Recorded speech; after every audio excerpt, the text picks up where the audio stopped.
சட்டசபை நெருங்கும் நேரத்தில் திமுக ஃபைல்ஸ் 3 வெளியிடப்படும். திமுக கூட்டணி கட்சிகள் எடுத்த டெண்டர்கள், சம்பாதித்த லாபங்கள் அம்பலப்படுத்தப்படும் என தமிழக பாரதிய ஜனதா தலைவர் அண்ணாமலை தெரிவித்தார். டங்ஸ்டன் விவகாரத்தில் சட்டசபையில் முதல்வர் ஸ்டாலின் நாடகமாடுகிறார். விடுதலை சிறுத்தைகள் கட்சியின் கண்ட்ரோல் கடந்த 15 நாட்களாக திருமாவளவன் கையில் இல்லை என்றும் கூறினார். கர்நாடக முன்னாள் முதல்வர் எம். கிருஷ்ணா பெங்களூரு சதாசிவ நகரில் உள்ள அவரது வீட்டில் மூச்சுத் திணறல் ஏற்பட்டு காலமானார். அவருக்கு வயது 93. இவரது ஆட்சி காலத்தில் தகவல் தொழில்நுட்பத்துறை அசுர வளர்ச்சி பெற்றது. மகாராஷ்டிரா கவர்னராகவும் மன்மோகன் சிங் ஆட்சியில் மத்திய வெளியுறவுத்துறை அமைச்சராகவும் பணியாற்றினார்.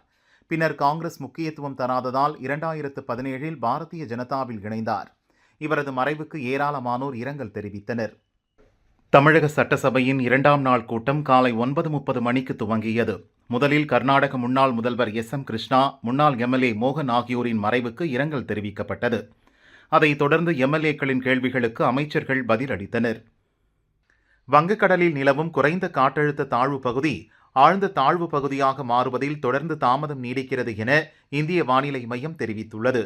காற்றழுத்த தாழ்வு பகுதி வலுப்பெற மேலும் 24 மணி நேரம் எடுத்துக்கொள்ளும் எனவும் தெரிவித்துள்ளது. தமிழகத்தில் இன்று முதல் 4 நாட்களுக்கு கனமழை பெய்ய வாய்ப்புள்ளது. நாகப்பட்டினம், திருவாரூர், தஞ்சாவூர், மயிலாடுதுறை, கடலூர் மாவட்டங்களிலும் காரைக்கால் பகுதியிலும் இன்று கனமழை பெய்ய வாய்ப்புள்ளதால் மஞ்சள் அலர்ட் விடுக்கப்பட்டுள்ளது. டங்ஸ்டன் சுரங்க உரிமத்தை ரத்து செய்வது குறித்து பார்லிமெண்டில் விவாதிக்க கோரி திமுக, காங்கிரஸ் நோட்டீஸ் அளித்துள்ளது. பார்லிமெண்டை ஒத்திவைத்து விவாதிக்க வேண்டுமென எம்பி கனிமொழி கோரிக்கை விடுத்துள்ளார். மகாராஷ்டிரா சட்டசபையின் சபாநாயகர் தேர்தல் நேற்று நடந்தது. கொலாபா சட்டசபை தொகுதியில் பாரதிய ஜனதா சார்பில் போட்டியிட்டு வென்ற ராகுல் நர்வேகர் வேட்புமனு தாக்கல் செய்திருந்தார்.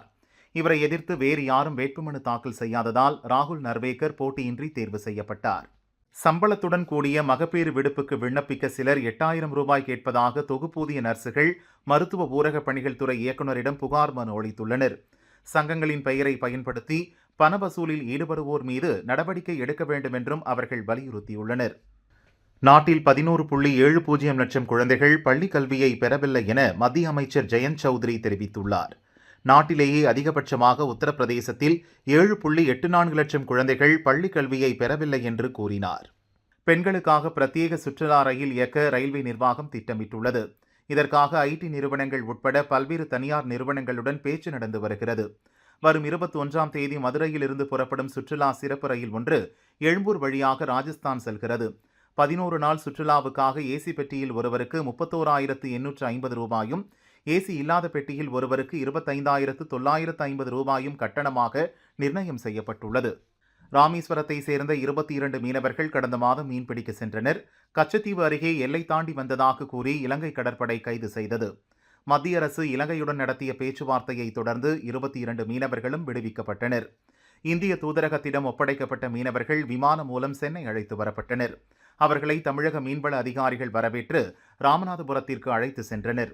சென்னையில் இன்று ஆபரண தங்கத்தின் விலை சவரனுக்கு 600 ரூபாய் உயர்ந்து 57,640 ரூபாய்க்கும், கிராமுக்கு 75 ரூபாய் உயர்ந்து 7,205 ரூபாய்க்கு விற்பனையாகிறது. வெள்ளி கிராமுக்கு 4 ரூபாய் உயர்ந்து 104 ரூபாய்க்கு விற்பனை செய்யப்படுகிறது. விருதுநகர் பழைய பஸ் ஸ்டாண்ட் அருகே சில இளைஞர்கள் குடிபோதையில் பொதுமக்களிடம் தகராறு செய்தனர். அவர்களிடம் மேற்கு காவல் நிலைய சிறப்பு எஸ்ஐ மாரிமுத்து விசாரிக்க சென்றார்.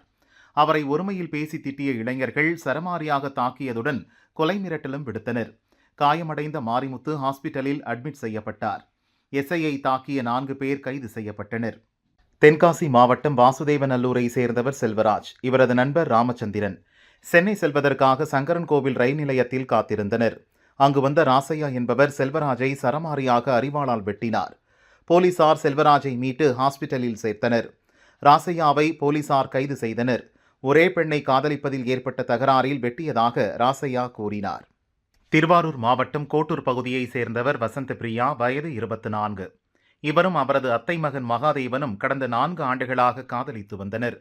மகாதேவனின் நடவடிக்கைகள் பிடிக்காததால் வசந்த பிரியா அவரை திருமணம் செய்ய மறுத்தார். ஆத்திரமடைந்த மகாதேவன் வீட்டில் தனியாக இருந்த வசந்த பிரியாவை கத்தியால் குத்தினார். படுகாயமடைந்த அவர் ஹாஸ்பிட்டலில் அட்மிட் செய்யப்பட்டார். மகாதேவனை போலீசார் தேடுகின்றனர். சென்னை ஐயப்பன்தாங்கலில் அடுத்தடுத்து 2 வாலிபருக்கு அரிவாள் வெட்டு நடந்த சம்பவம் பரபரப்பை ஏற்படுத்தியுள்ளது. தாக்குதல் நடத்தியவர்கள் 2 அடி வீச்சு அரிவாளுடன் தப்பி சென்றனர். ஸ்ரீபெரும்புதூர் அருகே பெங்களூர் சென்னை தேசிய நெடுஞ்சாலையில் தனியார் நிறுவன பஸ் மீது ராட்சத டாரஸ் லாரி மோதியது. இந்த விபத்தில் பஸ் கவிழ்ந்தது. அதில் இருந்தவர்கள் அனைவருக்கும் காயம் ஏற்பட்டது. விபத்து குறித்து விசாரிக்கப்படுகிறது. கும்மிடிப்பூண்டியில் மாற்றுத்திறனாளி போல் நடித்து செல்போன்களை நூதன முறையில் திருடி சென்றவரின் வீடியோ வெளியாகியுள்ளது. கர்நாடக மாநில வனத்திலிருந்து வெளியேறிய யானைகள் கிருஷ்ணகிரி மாவட்டம் தேன்கனிக்கோட்டை அருகே தளி, ஜவலகிரி, தேன்கனிக்கோட்டை உள்ளிட்ட வனப்பகுதிகளுக்குள் முகாமிட்டுள்ளது.